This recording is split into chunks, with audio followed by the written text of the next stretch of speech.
My name is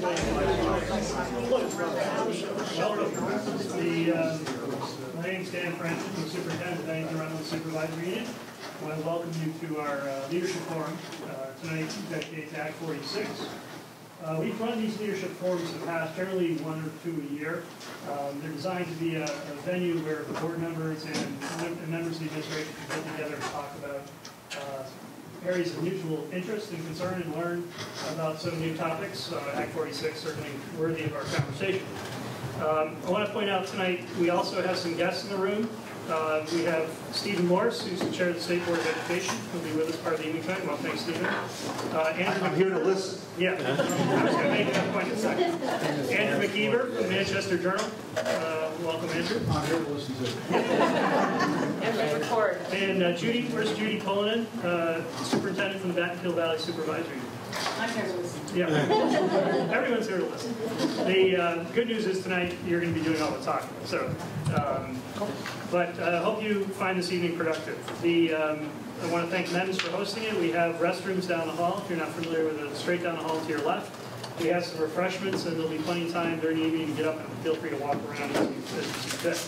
I think that was pretty much it. I'd say, the visitors, this is going to be, the design of tonight is to have a conversation about some issues that are very, hopefully will bring you to some focus point about some issues related to Act 46. I invited the non-Act 46 or non-BRSU folks to come because I thought it would be useful to them in their learning about Act 46. Welcome. I think it's great to be here, and I would encourage you to jump right in. Likewise, the members of the BRSU administration here tonight, encourage them to jump right in and join in the conversation with you about Act 46. And hopefully, by the end of the night, we'll have learned something from each other. The structure tonight, firstly, a little bit of a purpose. As I said, tonight we'll set this up so we can have a common dialogue about Act 46. And also to educate our communities about Act 46, which we'll talk about as sort of a pressing concern now as we have to engage in our communities, with our communities about what is Act 46 going to mean. And inform the future deliberations of the boards and of the BRSU Governance Committee in the near future. Tonight's format, we're going to call this a focus group format. And when we do focus group formats, the focus group generates some information. The consumer of that information is all of us, and all the board members, all the leaders. So this is designed for us. What we're going to do is I have chosen, based on my experience in the last 8 weeks or so working with the individual communities and boards, I've designed a series of questions that I think will provoke some conversation and some mutual interest. We'll spend some time in a small group at your tables talking about that. Then we'll have a little bit of a reporting out from the tables. You don't feel any pressure if your table doesn't have anything to report out, that's fine, but we'll have some time when there's a general conversation about the topic. It's not going to be the sort of thing where I attempt to even answer these things, or because I won't have the answers, but just for you to sort of have a cross-table conversation. That's sort of the large group conversation, and then we'll take on another question. So if you want to take a break somewhere in there, probably after we've started the question or we're close to wrapping up, that's a good time to do it. And then at the end of the night, we'll talk about the whole event and all the questions. Okay? Thank you, GNAT. GNAT's been very helpful with Act 46 and will increasingly be so as we seek to engage our communities. One of the challenges of doing this kind of event is to figure out how to keep track of the information. So we're going to rely on GNAT's record of tonight to be our record of what happened here. So GNAT takes them up 2 or 3 days to produce an edited version of this, and they're going to send me the ed code so I can put this right on the website. So we'll have a video record. So don't feel compelled. You're going to have to take some notes, but we'll have a video record. In terms of notes, Celeste, Celeste Keel in the back. When I start getting into this with the questions, she's going to pass out a hard copy for each of you, the questions. So you're all going to have a single piece of paper to use as a reference as well. So don't feel you need to be squinting up at the screen. We're going to talk about the question on the screen first, then she'll come around and hand them out. So you can take notes on those as well.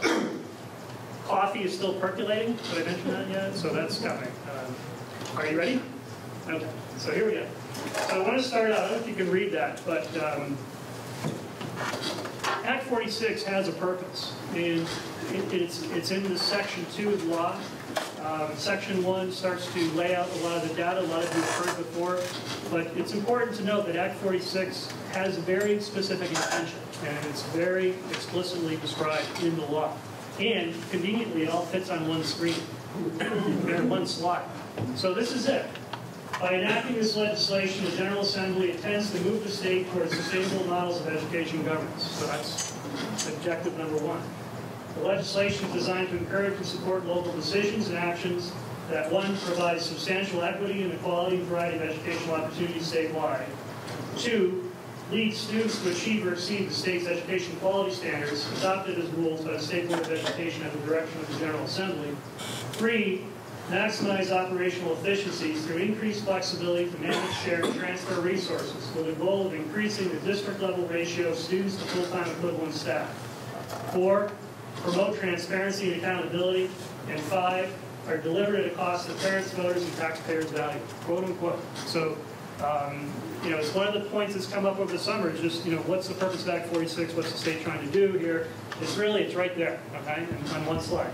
So our first question tonight, and we'll keep coming back to this, what the purpose of Act 46 is. The first question tonight pertains to this, okay? So this will be your first question. We'll spend about 15 minutes in small group conversation at your table. So the purpose, again, restated. The question at the bottom, to what extent does the current BRSU governance structure enable our districts to meet the state's education policy objectives as described by Act 46? Okay? So when I introduce a question, I'll give you a few seconds to think about that and ask any clarifying questions. Are you sure what the question's asking? So we're saying is Act 46 has some explicit objectives.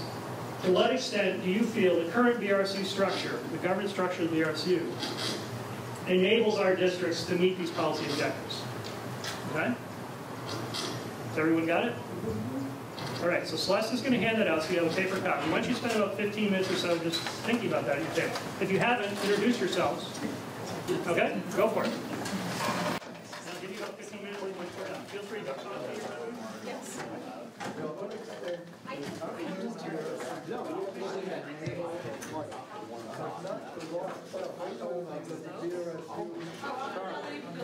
Are we set up now?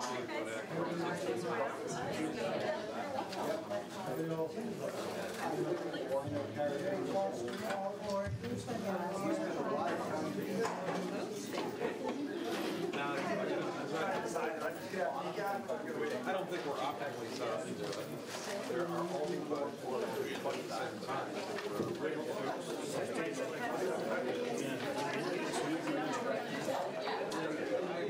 Spend enough time with it.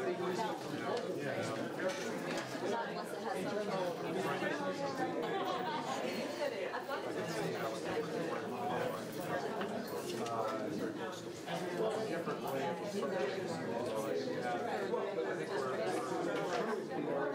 approaching your function very well. You have willing to centralize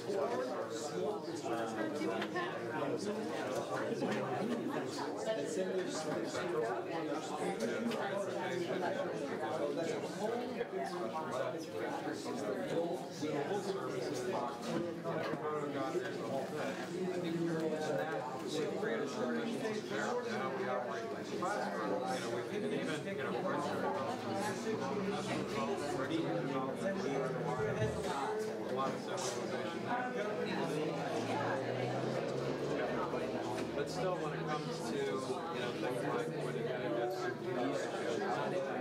so I think we don't quite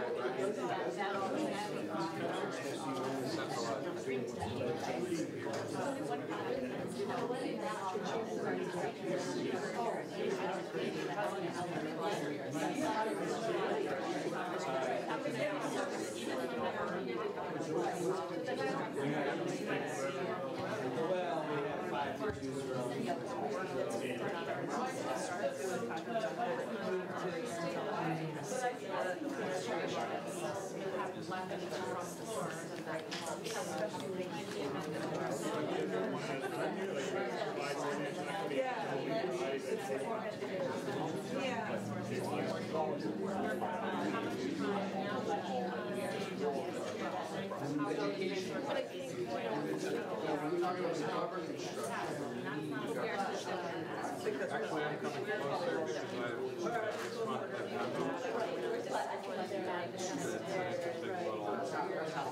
I went to all the board meetings and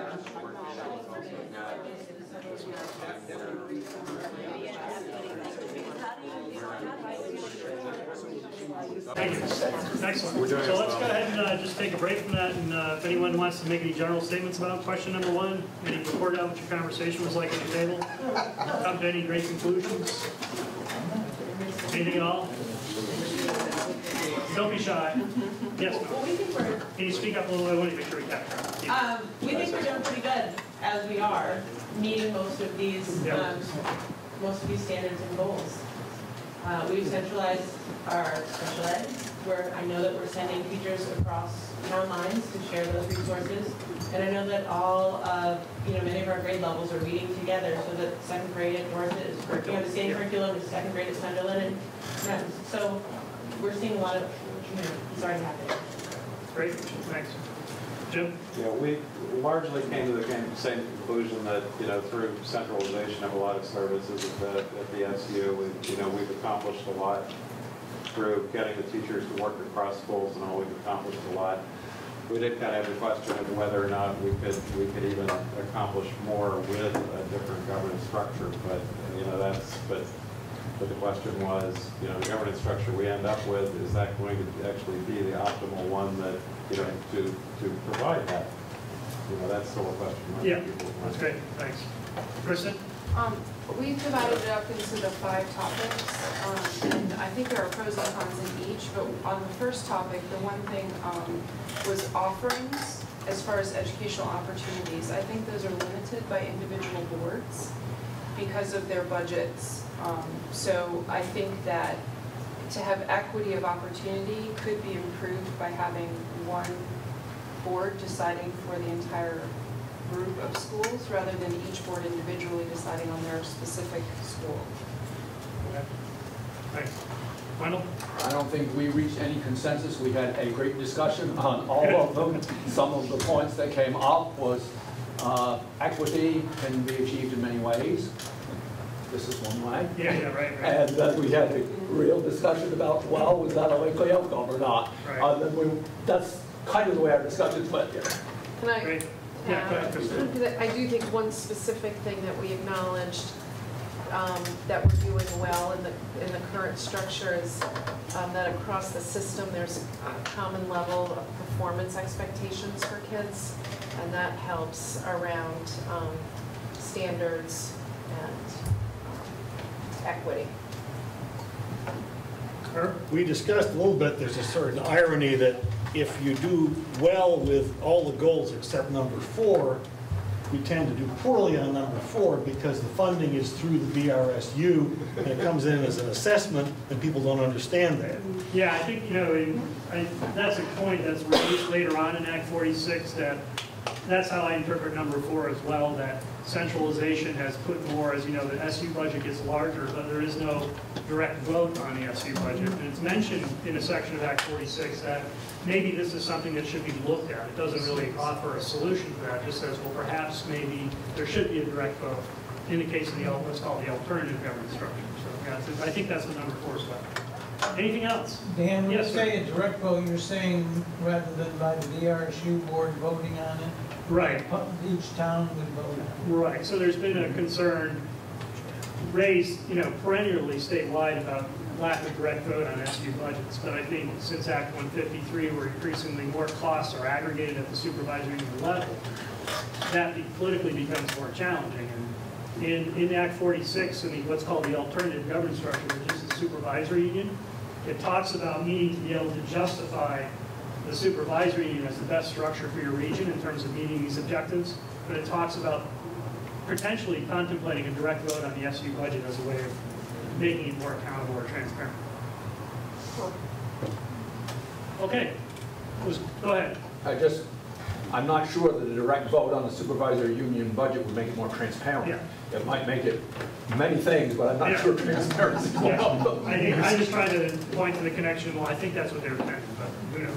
All right, so let's move on to question number 2. Once again, feel free to get up if you need to. So question 2, I'm going to put up on the screen, and we'll pass out a hard copy again. Question 2. Act 46 establishes the supervisory district as the preferred educational governance structure.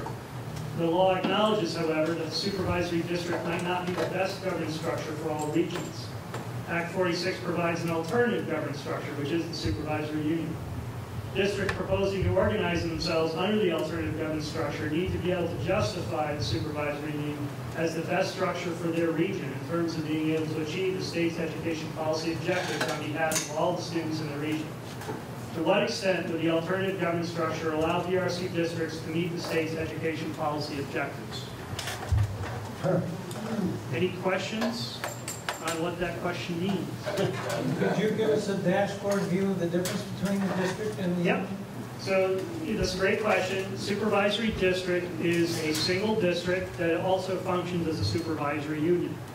Okay. So we have about 10 of these in the state of Vermont. Rutland City is a supervisory district. It has a single school board. Under the law, it's also considered a supervisory union.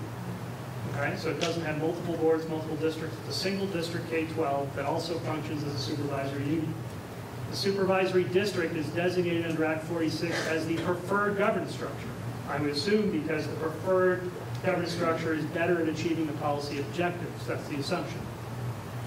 The law acknowledges, though, that not all regions can do that, and that perhaps in some regions the supervisory union might be the better approach. So supervisory union, as you're well familiar with, is a group of districts. So you have separate school districts under a shared superintendent's model. You know, that's the supervisory union structure. So under this alternative governance structure, the state anticipates that still being need to be available for districts as an option.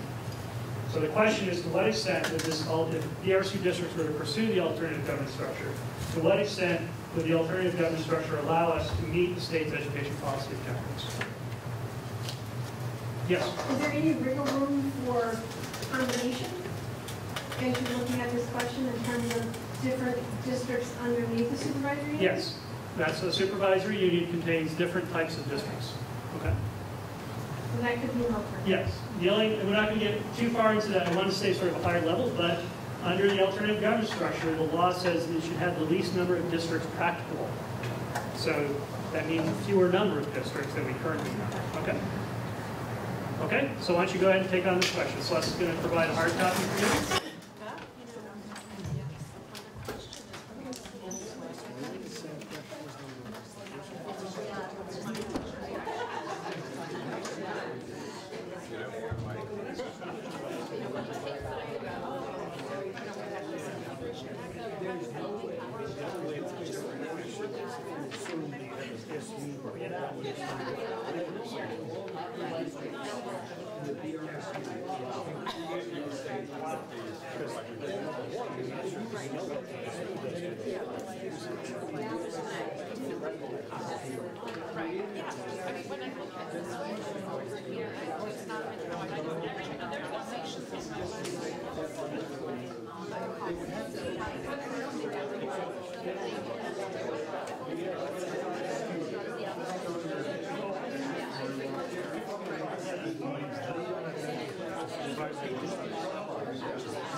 All right, so why don't we take a minute and report out on this one?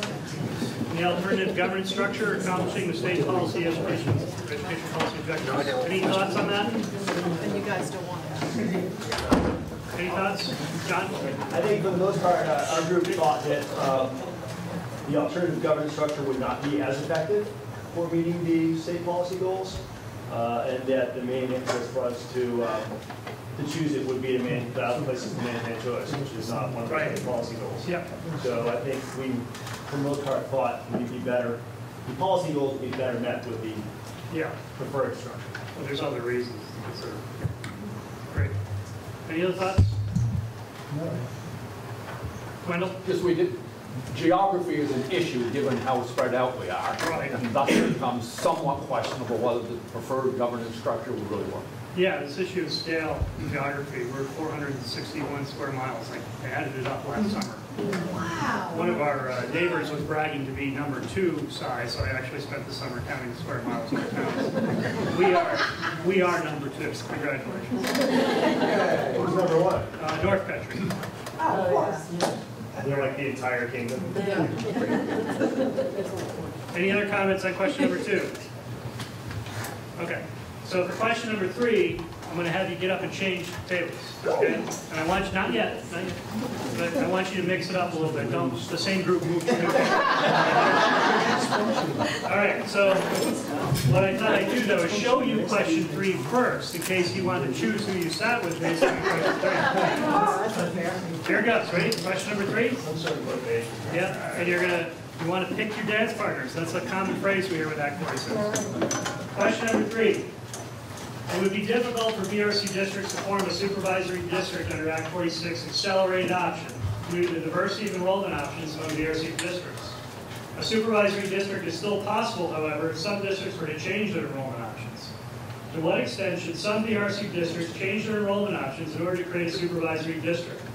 Changing enrollment options might include some districts giving up choice at certain grade levels and/or some districts ceasing to operate schools at certain grade levels. Okay? Any questions on what that means? All right, why don't you mix up and I'll hand out a new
It wouldn't matter what the numbers were, as long as the union adopts the number, is that correct? There becomes the equity question. That was a very misleading because somebody read the state findings yesterday. All it stands just for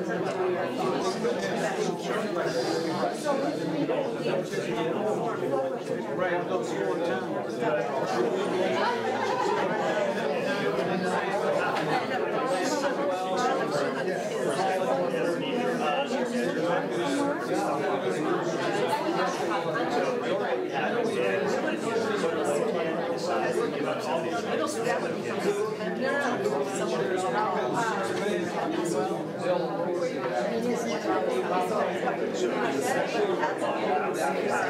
The state would have to do well with geographic isolation. But someone has to be in charge of the Senate. Someone's going to work as kids. They couldn't be part of it. Having been in the river. Any general comments on question number 3? What I said, should some districts change their enrollment options? Any questions, comments on this issue? None. No. Wendell. We decided to have some choice. You say, Leonard? Everybody should have 7, 8 choice. No, we really didn't decide that. Okay. We just discussed having one school here who has a choice issue. Who's that? With being Call it. And, you know, it is, you can't make a general choice. It has to be a specific, a specific choice based upon the circumstances of individual schools, school districts. Okay, great. Any other comments? Could someone summarize what Jim just said? You want to further explain what you said? Maybe stand up and turn Oh, around. I can't hear you. Yeah. Oh, sorry. No, we just, essentially we talked about an individual school situation, and in that, what I think came clear, at least to me, was that, each individual situation, needs to be looked at as a unique question. You can't make a general comment as to what choice should be given up or not. David? I think our group also talked about some of these same issues, and I think what we came up with is that we can look at this and say, oh, it makes sense to do this and do this and do this, but we still have to convince our constituents, our voters, and a lot of these things are issues that are very complicated and may be very hard to convince people because maybe our constituents are 50% retirees who don't even have kids, so they just want the cheapest option. Or, I mean, there's a disconnect between what might be the best thing to do versus what you can get to sell when you actually get to voting. And then that's a tough one. Yeah, like just kind of follow up on that. That's one of the things that that's one of the issues here, which is selling the voters on a change would be extremely difficult with Natalie, with Rupert, and very counter to one of the points that was raised was very counter to what Act 46 is trying to accomplish. It almost certainly would lead to actually an increase in per pupil spending to make that change. That's just virtually guaranteed. Okay. Any other comments on this one? Yes, Kristen. I think that the education of constituents and voters is, again, the key piece, because whatever we offer as a suggestion, it's up in the air whether it would ever pass or not. It can be the best choice, but unless we can explain why we came to that conclusion, which is complicated enough for ourselves, it's going to be really a tough sell. And to that end, I would reiterate that we would want as much input from the public as possible at our board meetings to be able to, like, if there's any way we can put more call out for that, to get an idea of what our constituents are actually thinking. Right. Just a legal point, man. It's not our decision. It is our decision, very soon, to form a study committee. That's what school board's job is, and that study committee should have a lot of various community inputs.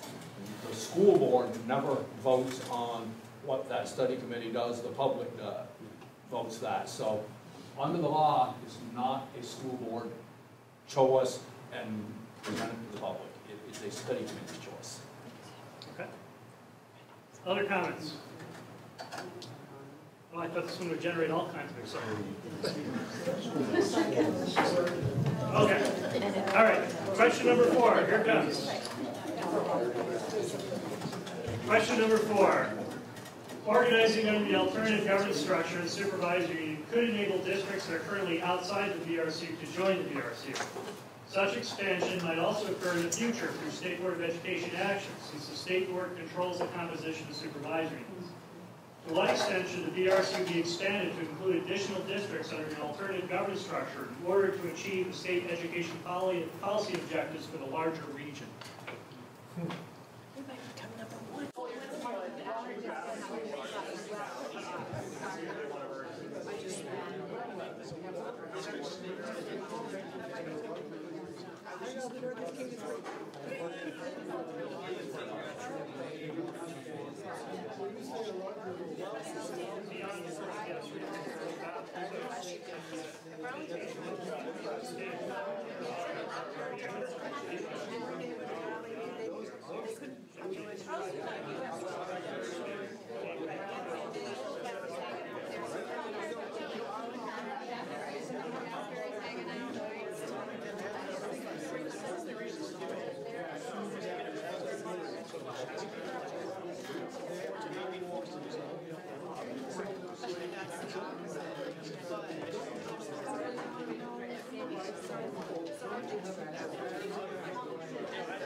Clear on this question?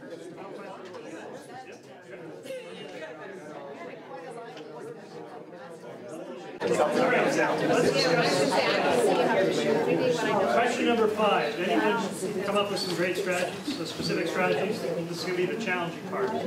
Yes? Well, we went through this when we formed the RED. Right. So we actually had a traveling road show. Oh, what was that like? We spoke, it was great. We went to any group that would hear us, the women's club, the... So it was a group of board members or? Well, the study committee. The study committee. And we had a presentation that it started with a description, well, in Weston is a small town. In the 1840s, Weston had 9 one-room schools with 240 kids, which is as many as we have at Douglas now. Yeah, yeah. And so we had photographs of these nice little schools, and we described each successive consolidation so that people could see that we've been through this before, and each time it's been a benefit to kids. And yes, it was scary at the time, but it's always been a good thing, and we survived.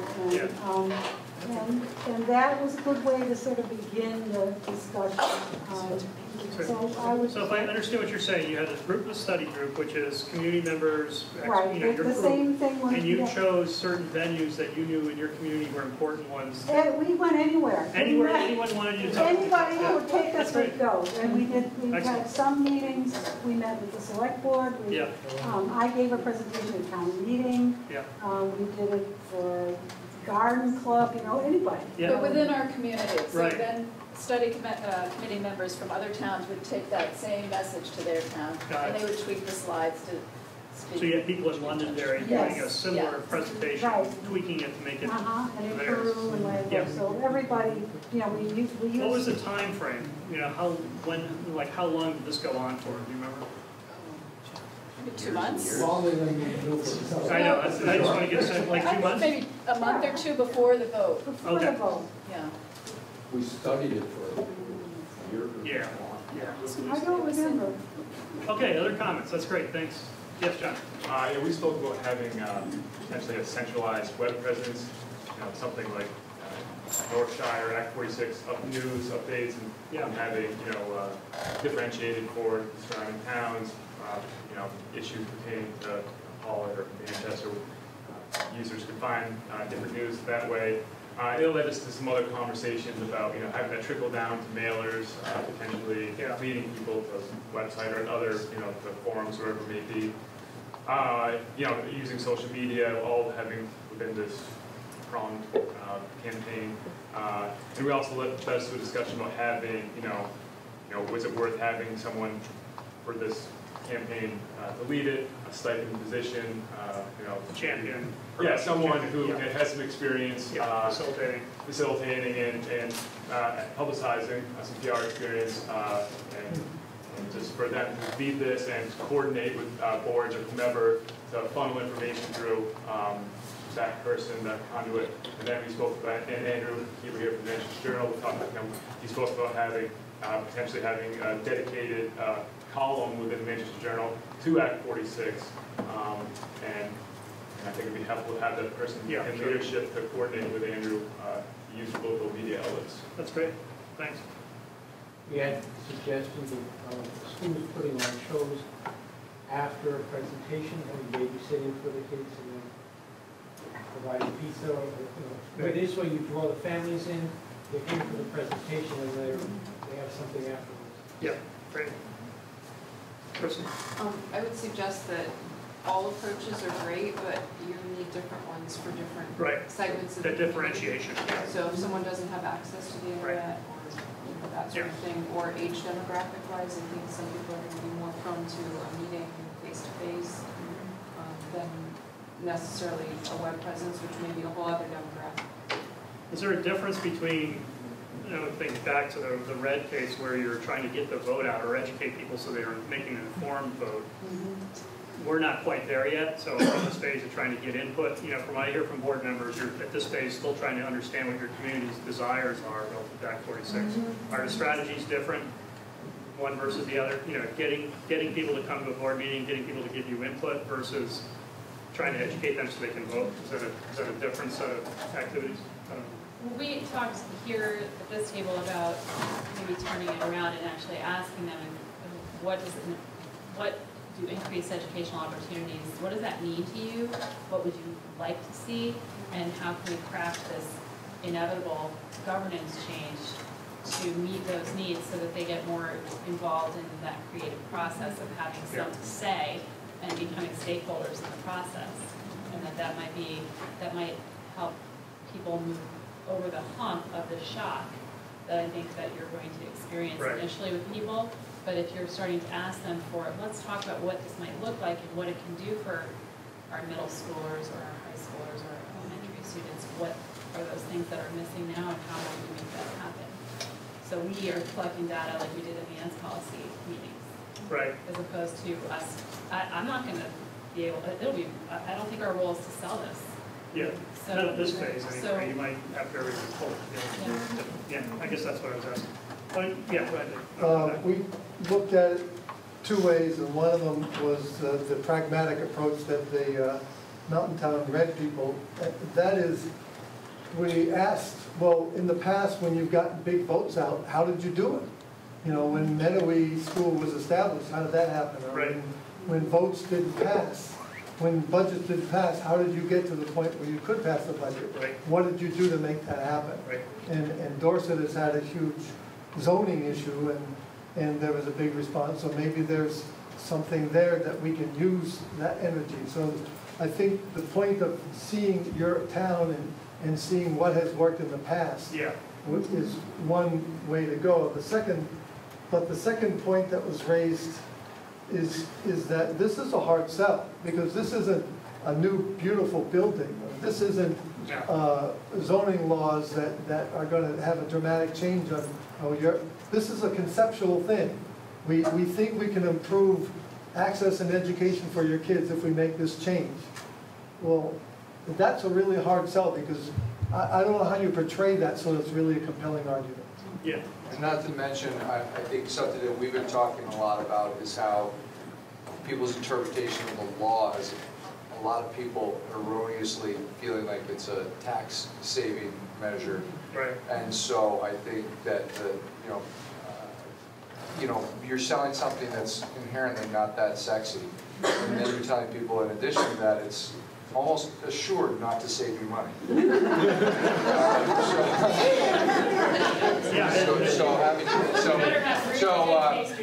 luck with it. And the challenge, I think, back to the earlier question, the challenge is that in some parts of the state, this will save people money. So people are going to be reading about, well, they're saving money. How come you guys haven't? Because, well, there's no low-hanging fruit at this point.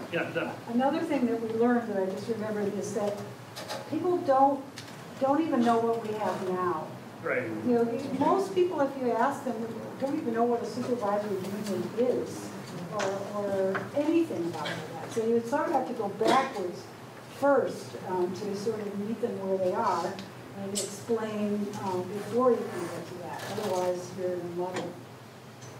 Kristen? Can I have a question based on the question you posed to us about getting the feedback versus the educating for a vote?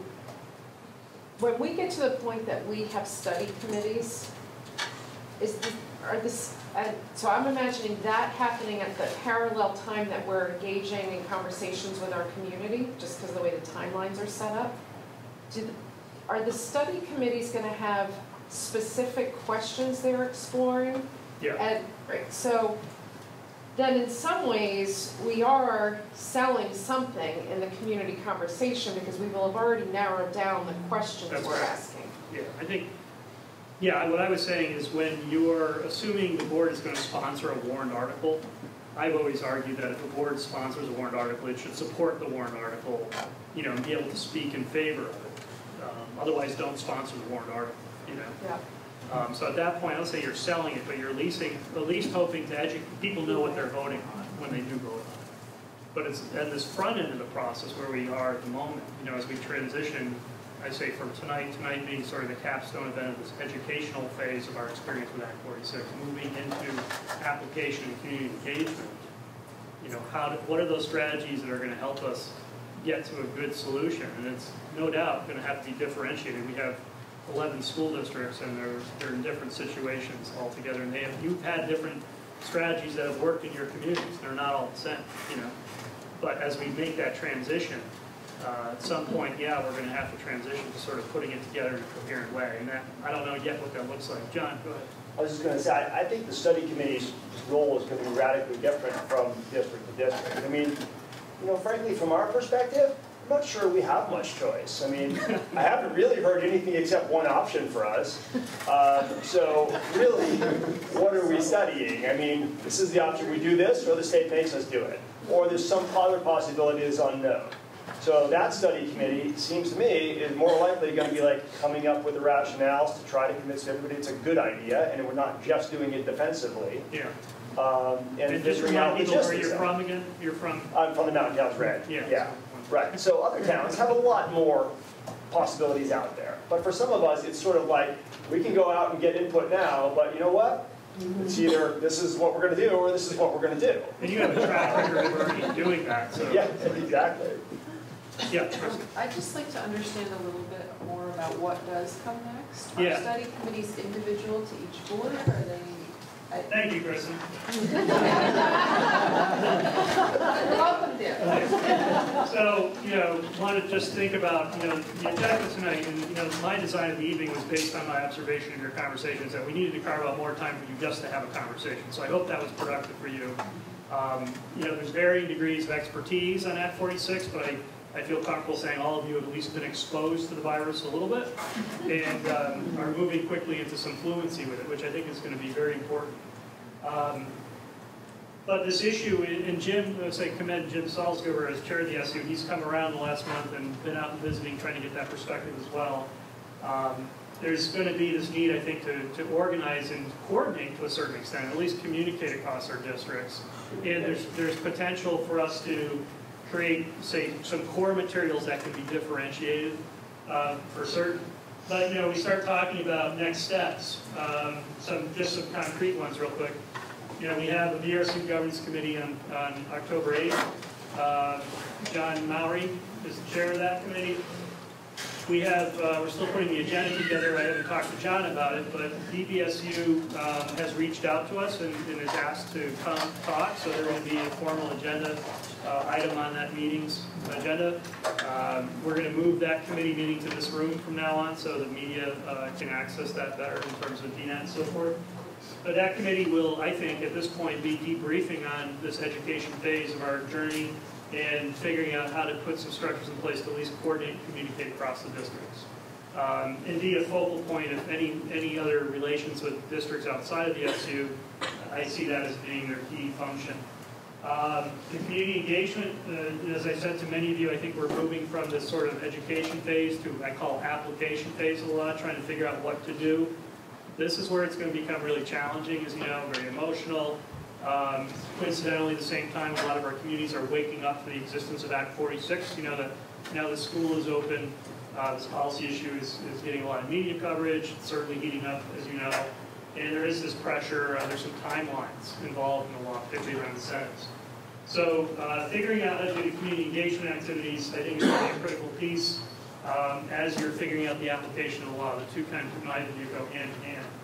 Doing this coordination piece among districts, I've said to many of you, I think as once something starts to move forward, it shifts the conversation immediately in other districts who were at one point thinking they're having a nice theoretical discussion about Act 46. Now they're left with an option of the boat's leaving the dock in our neighbor's community. Do we get on the boat? That's a different conversation. But then where we're heading to now is the sort of the final end of this, in terms of moving forward or not, is a definition of this thing called a formal study committee, a merger committee. And the questions to this, someone asked about what questions are answered. This all comes from Section 706 of the law. But this is going to be your first sort of decision, I see, as boards, is to form or not with your neighbors formal study committees.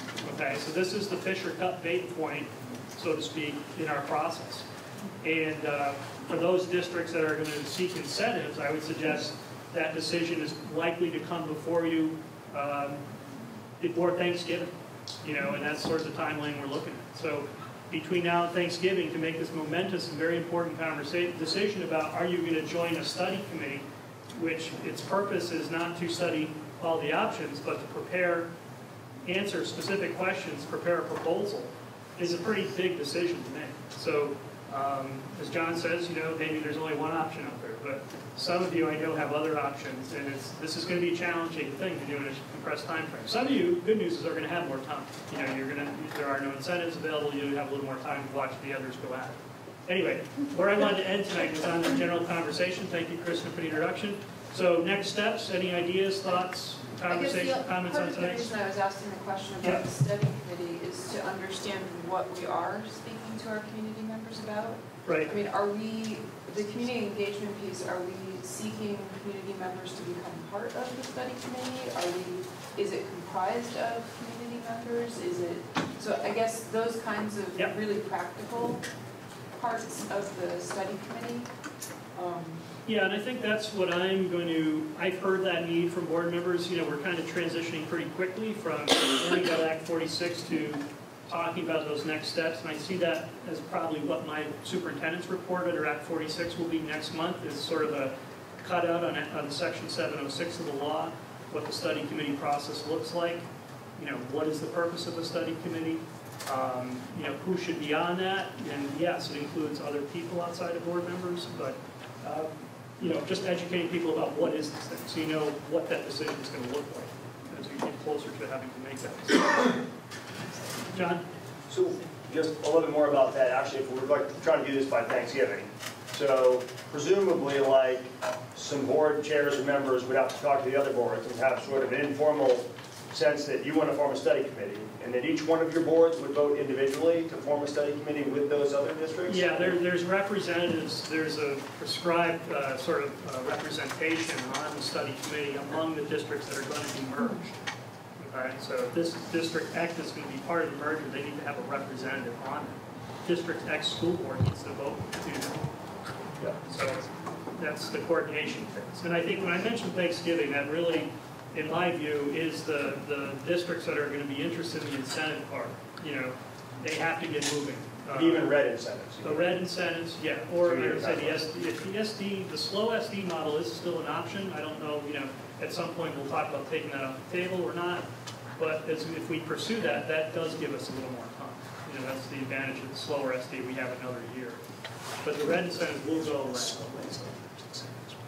Yes, John. Can the study committee be created in a piecemeal manner? Can you add this, have X and Y forms and then to bring on Z later on, or does it have to be all at once? Yeah, I think the law doesn't speak specifically about that per se, but the objective, as I understand, of the study committee is to answer those questions, prepare a proposal to the State Board of Education. So if you're trying to answer a set of questions and suddenly that changes, you could wait to kind of pull it together, but at some point you're going to have to answer a very concise set of questions about, like, what schools are going to be part of the district, what schools are going to be operated. If you start answering that question and then suddenly 2 other schools want to join the conversation, that's possible. But the answer to your question just shifted dramatically. Kristen? I'm thinking about what John said around the, you feel like you guys don't really have a question, and choice. A choice, yeah, and I'm feeling lost in that, because I think all of us in some way, if people were willing to give up elements of choice, we do have one option of doing the slower SD model. I'm sorry, Dan, but it's a question, that exists. And then we have the second question of, in the alternative structure, if we stay in SU, what are the different merger possibilities? Right. So, am I missing something about about the You're right. I mean, questions? I guess, so we do have other options, but those are options that depend on us. Yeah. Those are options that depend on, honestly, Danby and Sunderland. So we can, we could form a study committee with the 3 main towns, or there could be a study committee that includes them. But yes, what they decide affects what we can do, but that's not a decision we can make. Okay, and so then, to the other question then, so as a UD 23 person, would we have more than one study committee? Let's say we want to be in a study committee with the K-8 schools, and we want to be in a study committee with Sunderland and, as a K-6 school. Do we have to operate different study committees, or does the one study committee manage all the questions for us? That's the other. So, welcome to the BRSU. This will be our challenge, and I'm glad we have strong leadership in the form of John Mowry at the BRSU. But this will be, these will be the challenges. I don't have answers to these questions. The theme, I think, I just went back to the slide. The theme is, as you get a sense, we are independently looking at this question of Act 46, but we are connected in an ecosystem currently that I think demands a certain amount of coordination among our districts. How that goes forward, that's really up to your leadership at this point. And I think a logical vehicle is to use a committee structure to sort of coordinate communication among the districts. There are other ways to bring that together. But we're going to have to sort of vet these things out sooner rather than later about what you think needs to be studied. And I don't know how else to do that except say it's going to fall to your shoulders as elected officials to provide leadership on these questions. One thing I've learned with Act 46 is this is really about school board elected official leadership to set what is going to be the structure of your school districts for the next couple of generations with all the rules and so on. I think that's kind of what you're looking at. Momentous decision. Yes. Aren't there a couple of different types of study committees essentially where one that can be designated by the board and then others that require voter approval? Well, we kind of vetted that out the other night, and you were accurate that, as I said in my email response, what I read in 706 says there's a $25,000 standard of doing that.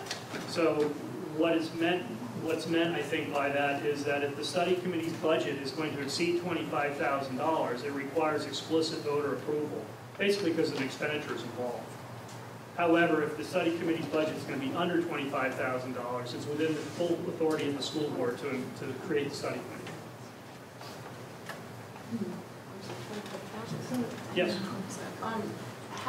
What is the difference in that structure between committees and towns? Who's deciding that? Yeah, so the town school districts, so I don't want to Q&A because I'm going to get over my head pretty quick, but this issue of union districts is a good one. The town school districts created the union district to begin with. So it's within their authority to dissolve that or do something else. The union school district board does not have a lot of vote in that, okay, or any vote in that. The electorates that will decide the question are the town school district electorates, not the union district electorates. And the town school districts will select the study committee members. I would suggest yes. Yeah, that's the law. Yeah. Well, except they could have members. Fuzziness about we don't have town school districts. Right, the red is your only district. So the red has to appoint, be the appointing body for the study.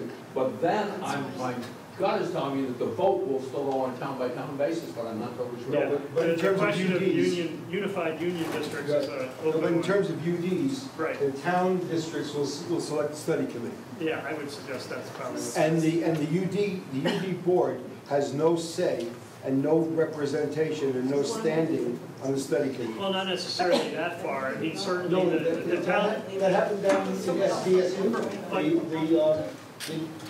The study committee can be comprised of lay people, it can be comprised of board members from the union district. Right, but the board itself. They don't have authority to appoint themselves, but they certainly could be on. Yeah, but as individual members. That's right. But the board itself has no standing and no representation. Right, no representation.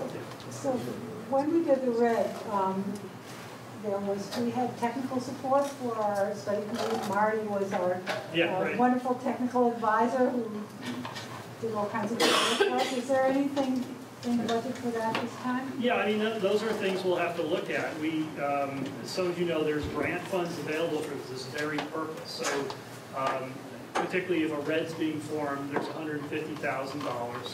If the slow SD is being formed, there's $150,000. So those monies can start to be drawn down in this process of the initial merger phase. So that's great conversation. I'm glad we're getting to that. I mean, some of you have been anxious to get, I remember one board member was like, let's get to the real good stuff, right? So we're heading there pretty quickly. Congratulations. But I hope you found tonight productive. I think, if I were just to summarize the theme I heard, go back to this idea that it's individually, you're going to have to make decisions, but we are connected, so I think it's useful that you do work together and communicate together. Hope you found the evening educational, that you learned a bit from your neighbors and their varying degrees of expertise. And I know, on behalf of Jim Salzger and the other BRSU board members that will be interested in supporting you in this individual work. So thank you for coming. Have a good night.